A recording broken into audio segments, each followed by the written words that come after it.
Well, if only we could be half as successful as them with our podcast. Anyway, No, but weren't they like not successful for 8 years until they could live off it? I think it was like 5 or 6 years before they started like actually making money. Okay, so we just have to talk smack for 5 years until. Easy. That's what our marriage is based on.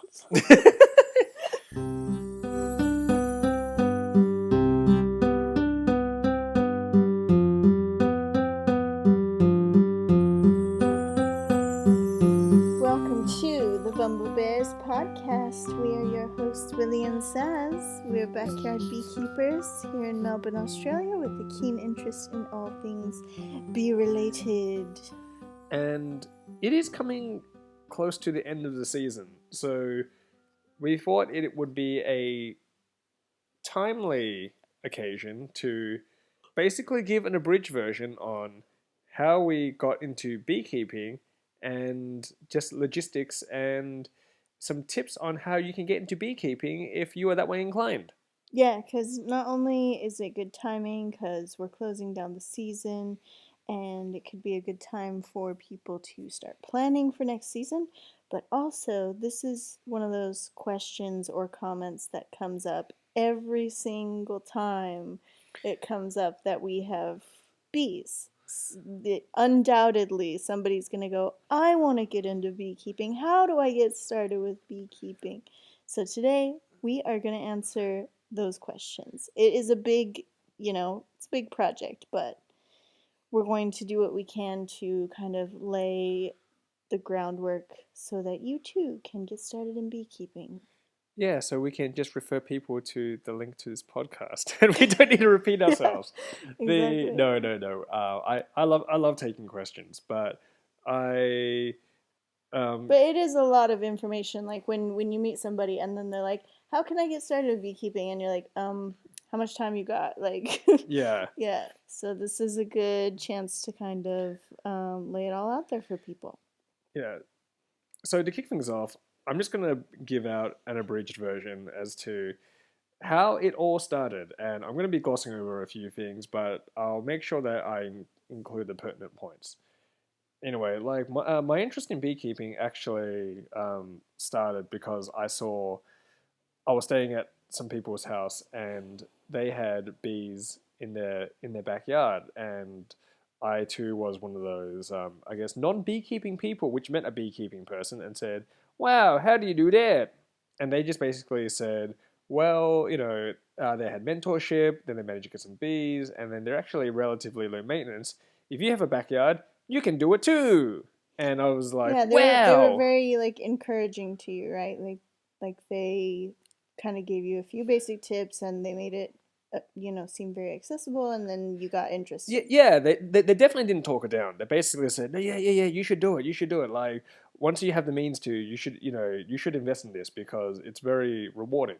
So, at this point in time, I was living in a crappy studio apartment, and I didn't have the means to keep bees here. But then the inception of the thought was always in the back of my mind, and then eventually I ended up moving house to a dilapidated share house, but had a giant backyard.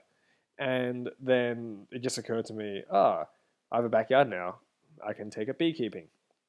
So we're based in Melbourne, Australia, and I did a bit of Googling back in 2012, and there wasn't really many resources to learn how to do beekeeping, except for, but there was one that did stand out, and it is actually the Collingwood Children's Farm. Which is so cute. If anybody lives around here, I mean, I'm sure you've been if you're from around here, but if you ever come to Melbourne, you must go because it is a lovely place. It's magical. It's a beautiful part of the inner city. It's by the river. It's got little animals that and it's at this old. It's by the convent. Yeah, the old convent, which is really gorgeous stone building, and it just has all these pathways and cute animals. Yeah. So it's a beautiful part of the inner city, and at this point in time, the Collingwood Children's Farm was managed by a very kind and hospitable gentleman called Barry Cooper. Yes, that is Barry Cooper, not to be confused with Barry B. Benson. I didn't learn anything from Barry B. Benson. I didn't even laugh with Barry B. Benson. No. But anyway, in the off chance, Mr. Barry Cooper listens to this, Barry, you are easily the single most largest influence on getting me started with beekeeping and why I'm still doing it. So, Barry, massive shout out to you always. But I guess back on topic, there was a really sweet gentleman called Barry, and it was the late summer because it was just hard to find a good resource, and it was towards the late summer, so it was well over the halfway mark of the season, but bees were still active, and Barry just basically was really hospitable and said, "Hey, do you want me to give you a crash course in bees?" So I just ended up being his helper for for the remainder of summer over the next 3 months, and because Barry is very well connected, he gave me first he gave me a list of things to buy to gear up for beekeeping, which I'll touch into later, and then eventually he knew a woman which didn't want to keep bees anymore, so then he organized it so then I inherited her bees, and that was my very first hive. Yeah, so that's Willie's story, right? And then you just took off from there and then you started learning as you went and Yeah. So there was a point where after the end of the summer, then the season ended, and Barry basically said, "Well, I've taught you all the basics now, and there isn't anything else I could really teach you per se without you actually figuring out like the handling process yourself, and you'll learn from every bee sting, and you'll just develop an eye for these things in the future. So, I think you've done an exceptional job at taking up the basics. Godspeed, give me a call if you need anything." And obviously, I thought to myself, "Oh shit!" So over this time, I joined the bee club, and it was actually it was very helpful, but it also wasn't. This is my own personal experience, so I hope I don't offend anybody if you know anyone in this club. I did meet some great personalities, and I found it very helpful. But then I also met a lot of personalities which I think they just weren't. It didn't feel like a real community. Like they were more they like were real scuts about it, huh? Like there was, and this is with any hobby or any kind of interest group thing you get into. There's always gonna be that one person who's like, well, actually, or like has to be a dick about everything and tell you you're yeah. doing stuff wrong. Right? There was maybe a person or two like that, Yeah, right? yeah, there was a few, and then it just became a little bit off-putting as well. And then also, the other thing is, I needed at this point in time I was still wiring frames and embedding foundation in my frames, which I don't do anymore, which is something I'll talk about in a future episode. But I'm doing like old school, trying to wire frames and put foundation in, and then everyone to the end of the day would help me or show me, and then everyone would just flake on the 11th hour. Flaky people in Melbourne. What? That's Yeah. unheard of. But actually, Barry ended up helping me with that sort of stuff amongst his busy schedule and teaching at schools and stuff like that. So yeah, like then I just eventually left I left the bee club, or just became less enthusiastic to partake, and I ended up, because I'm Gen Y, I guess, doing what Gen Y does best, and that is consult the internet and get books. So I would love to pay an homage to a few sources which have really helped me with my bee tutelage. Because that's what one of our top tips for if you want to get started. Research, research, research, right? Yeah. Yeah. So what sources do you recommend? So there is a very good book called The ABC and XYZ of Bee Culture by the author is A.I. Root. There's many editions available. They're all good. You can get some are pretty valuable these days, like the 50th or the 50th edition or something like that, with these really elaborate hardcovers and stuff. Do you reckon he uses his name as a pickup line, and he's like, "Ay, Root." Sorry, just kidding. If you're listening, your name's cool. Yeah, and I think he's dead. Oh, I think sounds I think the first edition was released in 1891. shit. Yeah. So it's very informative. My only knock on it, which I don't think is a real knock, but I think if you for say the most casual beekeeper or something or hobbyist, it's very much a textbook. Like I suppose because I was still in research. Well, I still am in research land. For me, like I was like, yay, information. I read Wikipedia for fun anyway. But it doesn't have many illustrations. It's very text heavy. It's almost like a biology textbook. Hmm. So that would be, I suppose, my only knock on that book, if you can call it that. But Um, if that's if you want to learn stuff, then that's really valuable. yeah, there's many new books these days which are a lot more illustrative, which I think might ease people into it. But I have yet to find a book which is as comprehensive and as detailed as the ABC and XYZ of bee culture. The other resource, like I mentioned before, is the internet, and you have to remember this is 2012, 2013, so social media wasn't really much of a thing yet. So Instagram wasn't really taking off, and there wasn't really many ways for people to share information. So Instagram is a very good resource now. Go check it out if you want to. Just search hashtags or things you want to do. But I use two particular websites to also get second opinions on my bee tutelage. The first is a very good resource. This is actually one of my favorites. Is Bush Farms by a gentleman called Michael Bush, and it's if you just write Michael Bush and bees, he's a gentleman from Nebraska, and I think he has like Nebraska grammar in the way he writes. At the website, it's very concise. It's very to the point. He has a very practical way of beekeeping, which I really like. The other website which is very good is the Honey Bee Suite, and from a beekeeper called Rusty. And this is actually written in the form of a blog, and with different topics, etc. and so forth. And she's covered like almost every topic under the sun, and she definitely has a more colorful, definitely more engaging writing style. And it reads like someone's memoirs, which is very, very entertaining.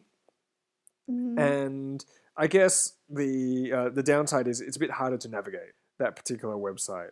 But I think like I'm sure that there are good resources online, but as always, exercise caution when you are researching online because anybody can write anything. Like if you go to some subreddit about beekeeping, there's going to be a dozen different opinions about how to do something. So that's why it's good to stick to, these tried and true kind of old school method websites or the book that you mentioned. Yeah, and there's also the age-old theory, which is the age-old saying that everything is theory until you put into practice. So of course you should never take anyone's words as gospel until you try until you try it yourself and see what works best for you. If I had to pick one website over the other, I'm going to be straight up and say I prefer Bush Farms, and this is slightly for maybe petty reasons. Honey Bee Suite's very, very popular like website, and I definitely don't hold any ill feelings towards this. But I remember I tried to write to Rusty and she never answered me. Whereas Michael, I sent him an email and he not only responded to all my really amateur shitty questions, which I'm sure like to a certain point like he gets a million times a year, but he also Skyped me like on like 2 occasions, and he's kind of like a beekeeping celebrity and he's like a very well respected consultant. To put things in perspective, a lot of commercial apiarists, they send like their staff members to his beekeeping course, which is on his farm. It's something like you have to pay 3 months of boarding and lodging and stuff like that, and then for like half the season, he teaches you everything, and it's like the most intense hands-on course. And he still had time to Skype me, which I thought was like which I really appreciated. So I'm going to give my props to Michael Bush. But yeah, it's 2019 now. YouTube has actually expanded a lot when it comes to beekeeping, and also Instagram. That's true. At Bumblebear Farms, check them out. Yeah, check out Bumblebear Farms. And I think in the same umbrella of research, we definitely want to say look around your area for a beekeeping community. And I know that this can either be a really positive experience, as in the case of Barry Cooper, who was really cool, or it could turn out not so great, but at least you tried, right? And it could end up being really helpful if you reach out towards people around you and you can kind of bounce ideas off each other and have support in a group. Yeah. So after like an extensive off season of research and keen to get stuck into it, the next season took off really well. And then I realized, and in preparation of that, I got a lot of equipment handy. So this is, for the Victorian beekeepers out, no, or the Melbourne beekeepers out there. And there are quite a few places you can buy beekeeping equipment from these days, but these are my top four. There's Bob's Beekeeping. He's based in Eltham. His shop is like his like his garage. He just opens up his garage on the weekends, and and he just machines all the stuff. I'm pretty sure, and I also believe he's doing his PhD in the Varroa mite. So he definitely lives and breathes beekeeping. So he also appreciates having a chin wag as well. He does get overwhelmed on the weekend, so he can't exactly just answer all your questions in the course of an afternoon. But he's always him and his wife. They were very great, and they actually sourced me with my very first the materials for my very first beehive. That green one, Sarah, which is kind of on its last legs, and the wood is like flaking off because it's old. Yeah. But it is a good hive. Another supplier in Melbourne, which is based in Parkdale, Red Path's Beekeeping. They're kind of like the Kmart of the beekeeping community in Melbourne. I think they're definitely the largest one. I would say their stuff is definitely the cheapest, and they have a very, very good website, and you can just place an order and get all your stuff there. And I don't mean to pot you guys, because you guys have definitely bailed me on hotspots, but I'm just gonna give one bit of criticism. You guys don't open on Sundays. You don't open on Sundays, and I work Monday to Friday. So, and you only open half a day on Saturdays during the season. So there's days where I cannot get down to you to buy stuff. Then I want to give a shout out to Kelvin. Kelvin! We like Kelvin. Kelvin's great. Kelvin's Beekeeping. I think they're a bit newer on the scene. They're based in Mulgrave, which isn't far from Clayton, actually. So I've been using them a lot more recently because they're close to my work. But the other thing also that makes Kelvin great is they're open on weekends. Yeah, and they're really nice. And when I went and bought some boxes, they carried them to the car for me because I'm too pregnant to carry stuff. Final shout out, definitely not the least. I stumbled upon them because they were on the way to the cherry farm where we keep bees. Beck's Beehive, and yeah, Beck also operates from her home as well, and she has awesome stuff as well, and there's a lot of love in her beekeeping operation. Based in the Yarra Ranges, so if you're far east, definitely hit her up as well. And she also appreciates a good chin wag, and also very knowledgeable in beekeeping. And especially, I don't know why, but I hope it changes. Like, definitely, beekeeping clubs are filled with crusty old dudes. So yeah, Beck is like the gentle female, soul, but very knowledgeable soul in a male dominated hobby. So Beck is an absolute legend. Okay, so those are your recommended shops, but why don't you tell people kind of a checklist of like a starter kit of what they should buy when they Cool. get started? Yeah. So I recommend a suit. yes. Now, first and foremost about the suit. If you've never done beekeeping before, I definitely recommend full body coveralls with the gloves. Now, I know you all watch, on Facebook or Instagram. There's always someone who is in a singlet and in board shorts and with no gloves, And and they're just a veil, badass. yeah. And then Yeah, they're like, oh, look at me. But they're That takes asking for experience. it. Yeah. Yeah, you need to be stung so many times before you build that sort of resistance. And I think, like, especially if you're nervous when you first start beekeeping, you're more likely going to make a You are jerk. gonna get stung. Yeah, and you're going to more likely make a jerky movement. And if you go in gloveless and stuff like that, then you might end up dropping stuff, and that will just set the whole hive off. So I definitely recommend when you first start beekeeping, just go. Like, it's not a pissing contest of, oh, I got stung 20 times today, but look at me. I think just go in full protective gear. You'll just get better as time goes on. It is very much. I've learned this the hard way through my experience. The cheaper the suit, generally, like, there's a reason for that, and that is, like, it just doesn't withstand the wear and tear of taking it on and off all the time. And What's the brand that you buy? Dean, it's a Kiwi brand. Dean. Isn't it Dean, Deane? Yes. Yes. And it is made of, like, this really thick, like, canvas material. Oh, and yeah. metal zips. It is great. So, don't go cheap on your first suit. Oh yeah, they will sting you through the suit, or they will find a way to climb in your suit, and then that's a fun experience when it's in the suit with you. And yeah. It's pretty bad. Unless unless it's Barry B. Benson, then he's harmless. Next thing is equipment. So hive tool and smoker, absolutely essential. We spoke about the smoker on the Bee movie. I don't. And you don't need a big fancy one or whatever. You're just like, Yeah, just a little smoker and a little hive tool. They're very simple. They're both very simple tools. Yeah, there are different styles of hive tools though. I recommend the Australian style, which is also known as the J tool. And it's got a little bend in it, doesn't it? Yeah, it helps pull out the frames easier.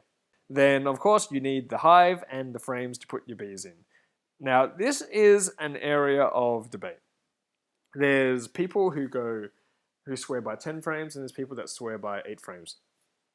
I personally like 8 frames because it's a smaller box. When a 10 frame, say, you end up getting a really established hive down in the future, when a 10 frame box is full of honey, it is so heavy, absolutely backbreaking. And so I always opt for 8 frames. One thing which I wish someone told me though is, there's 3 different depths of boxes. There's ideal depth, which is WSP depth, and full depth. Ideal is like basically a half size. WSP is 3/4. Full depth is, as the name suggests, full. It's worth considering what depth box you want when you start, because basically once you start with one size, it's very hard to change because you want your equipment to be modular, right? So it's not like one season I'll buy this, next season I'll buy that. So one thing which I wish someone did tell me is that just start with half-size boxes. You might end up having to assemble more boxes together, paint and physically paint more boxes, but just having smaller frames which aren't as heavy. Okay, I'm not by any means like a weak individual. Like when I'm not pregnant, I can do manual labor. Those full size boxes, I cannot. When the frames are full of honey, there's no way that I can lift them. So like a half size box for someone like me, it would be awesome. Yeah, to put things in perspective, when a full depth frame is full of honey, it weighs around 3 kilos. So 8 frames, that's already 24 kilos. Plus, it's in the wooden box, which weighs, which has some weight to it. And it's not like you can pick up the box ergonomically either. There's always a twisting motion involved. It's awkward and they're heavy, yeah. Yeah, so, yeah, like, don't buy into the hype. Try and start half depth. And they say one of the most number one, the top reason for retirement from beekeeping is stuffed back, and they end up doing consultancy because they can't physically work the bee yards anymore, and then they get some 20-year-olds to do it instead. And you don't have to be like that, Yeah. It's not a pissing contest, like you said. Yeah, it's if you want to do it for the long term, and you don't get less honey just from having half size boxes. You just you stack them the same height, but each modular segment is just lighter. and there is no shame in that. The other debate which people talk about now, this hasn't only started recently because of the rise in hobby beekeeping. You can get frames and boxes out of plastic now. And there's a lot of appeal when it comes to, getting plastic equipment. One is you don't have to paint them, and another one is they're It also, wouldn't wear down, right? Like, because yeah, the wooden ones, you got to replace them. eventually they start wearing down. They say 5 years. Yeah. It has an average lifespan of 5 years.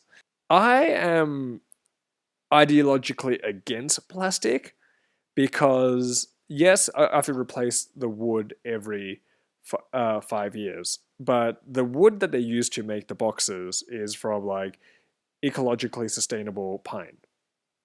And I just don't feel comfortable using plastic for, you know, when one of the reasons for beekeeping is for environmental reasons. Yeah. When it comes to frames, you can get plastic frames these days, which already have the foundation in them. I personally don't think they're great. I But we're don't not think. going to judge you if you get them, because I could see why people would get, Yeah, would wanna especially do if you're that. time poor. Yeah, Yeah. it does come in handy. But the main thing is, I actually think the bees, especially in Melbourne, or Melbourne, where it's a bit colder, that the bees preferentially don't like building on them because bees generally like to have flexibility in the cell size. If they're storing honey or building drones, they like to be able to build bigger cells. If they're raising workers or pollen, then they have like smaller cells. By having plastic frames, the cell size is fixed. So I actually don't think plastic frames are great. And actually, speaking to people which own flow hives in Melbourne, they don't have the same success. There's plastic frames in those, and they don't have the same sort of success in the rate of fill compared to, say, where the flow hive was invented in Byron Bay, where it's a lot warmer and more humid. So I, I opt for like the all wood approach, even though it is a lot heavier, and I need to replace the equipment, say, once every 5 years or so. So all up, I mentioned that you need like boxes, frames, and gear and stuff like that. Like realistically speaking, this is probably one of the most challenging things about starting beekeeping because it's something like a $500 startup cost Yeah. just to get your first hive. But for a hobby, I'd say that's like around average, But basically, you research what kind of boxes you want, size, and everything like that. And then get yourself the boxes, the frames, the hive tool, the smoker, and the suit. And that's kind of all you need to get started. Yeah, and the bees! And the bees, which, I mean, that's a whole different tangent about where to get them. Yeah, that should be an episode in itself. Yeah. And then also, once you have all this stuff, the next question is, where are you going to put them? So, in an ideal world. Yeah. Obviously, you can't just, like, depending on Plonk where them you on live. your nature strip. Yeah, or just in your driveway or something. They do need space, especially they don't really like to have people hanging out right in front of the hive. If you don't have a ton of room or a very big backyard, one of your options is, can you put them on your roof? And we have some bees on our roof here. The advantage of that is that the bees will fly straight outward. They don't really like come down into our yard. So even though they're really close proximity to us, they just kind of do their own thing. They don't, our neighbors have not complained. We've asked them a couple times. They didn't even know we had them up there. Yeah, we've like asked them, have your kids been okay? Have the bees come over or anything? And they're like, no, they're totally fine.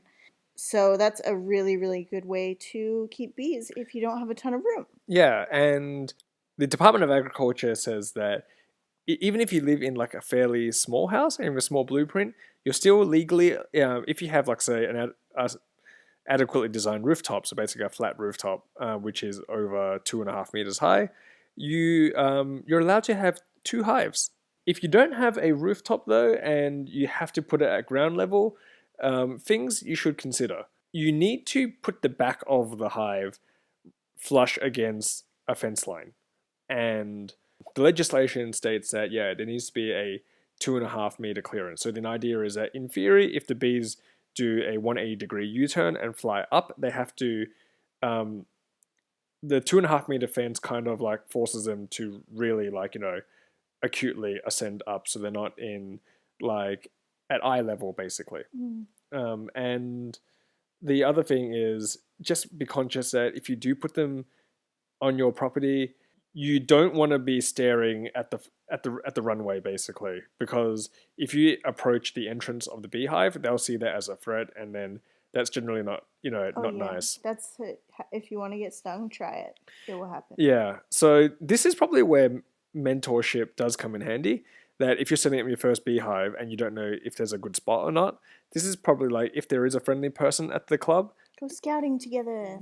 Yeah, and Barry actually came to my former house and actually decided there, right there, put your beehive right there. That'll be the best spot. Yeah, and if you aren't comfortable or your housemates or whoever you live with doesn't want them there, you can always try to find someone who is okay with it, a friend or a neighbor, or just somebody you know who's has a big garden or something. You could try asking them, or there's always options like community gardens or farms. Like we have some hives out at a big cherry farm, and it's really really nice because they're way out away from the houses and stuff, and so we don't have to really worry about them bothering people. Yeah, and yeah, there's the acreage is massive, and actually I think their farm is large enough that there's actually no limit on how many beehives you want to put there.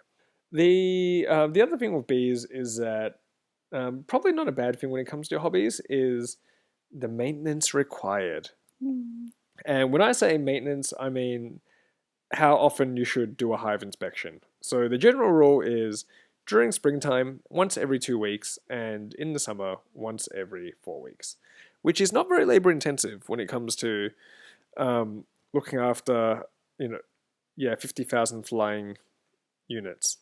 Well, you gotta account for what if there is a problem. Like it's not always just like open the hive and everything's okay. Like there could be days where you're like, oh shit, there's a big spider in there, or you might actually have to do something. Oh So man, make beetles. sure that you can commit to spending a good amount of time checking your hives at least every 2 weeks in the spring and at least every 4 weeks in the summer. Yeah, this is especially important if you have a hive in the inner city or in a built up area, because one of the biggest reasons as to why there's resistance or negativity surrounding urban beekeeping is when people first take it up and they, I guess, underestimate how often they should tend to the hives or how fast a hive can grow.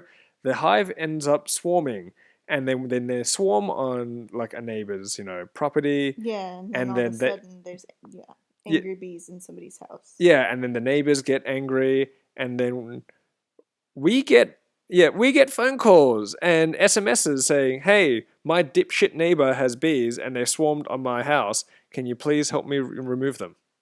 Yeah, which is bad. Another thing to take into consideration when you are planning your bee life is you need to have backup plans for everything. So, in the event of you not being able to check on your hives, who's going to check on them for you? Like at the end of the day, these are living creatures, and you need to be responsible for them. So, in the event of you say you're going on holiday, or like what if you get in a terrible accident or something, you need to have somebody who's competent or somebody that you can call to be able to take care of your bees. I am thankful that we've been able to, get people out of some hotspots. Like recently, there was a deceased estate where we took some beehives away on their behalf. Yeah. That was a bit sad, but That was sad. I was happy, to do that for them. And also, in the past, I've messaged, I got a message from someone, same thing. Their parents passed away, and they wanted to keep the beehives as a memory of them, but then they didn't know anything about swarming or anything about like what they do in the springtime. And then they were like, "Hey, the bees used to be in the hive, but they're not in the hive anymore. What do I do?" We woke up and they're gone. Yeah. So I turned around and they were gone. Yeah. So yeah, have some sort of strategy in that sort of sense, and even an exit strategy is important because, like, I don't think that I will be giving up beekeeping ever, or at least not in the immediate future.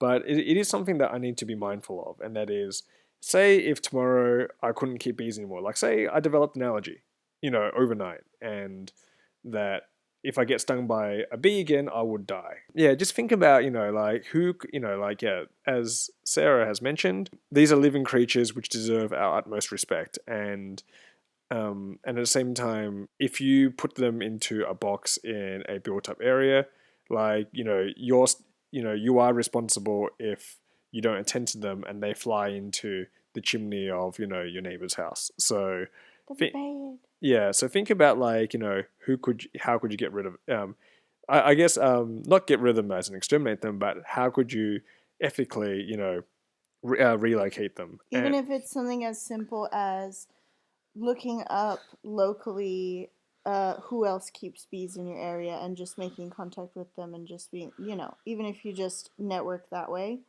and just knowing, okay, just in case, then I can call, Jim Bob down the road. Yeah, and we've actually inherited a couple of hives that way, which is, well, that's how my first hive, as I mentioned at the start of this podcast, this episode, that my first hive was a woman who didn't have the time available to keep bees anymore. Once you've got all this stuff underway, you've done your research, you've networked with people around you, you've got your equipment, you've got a location in mind, you've made yourself a plan. These are the foundations to getting started, and the best thing that you can do for yourself to learn is just to actually get into it and start doing it. And you'll come across hiccups along the way, of course, but it's also really satisfying and fun. I've definitely learnt a lot with every bee sting to the face. Mm. Yeah, when you look like Quasimodo. Or what was that thing in the Goonies?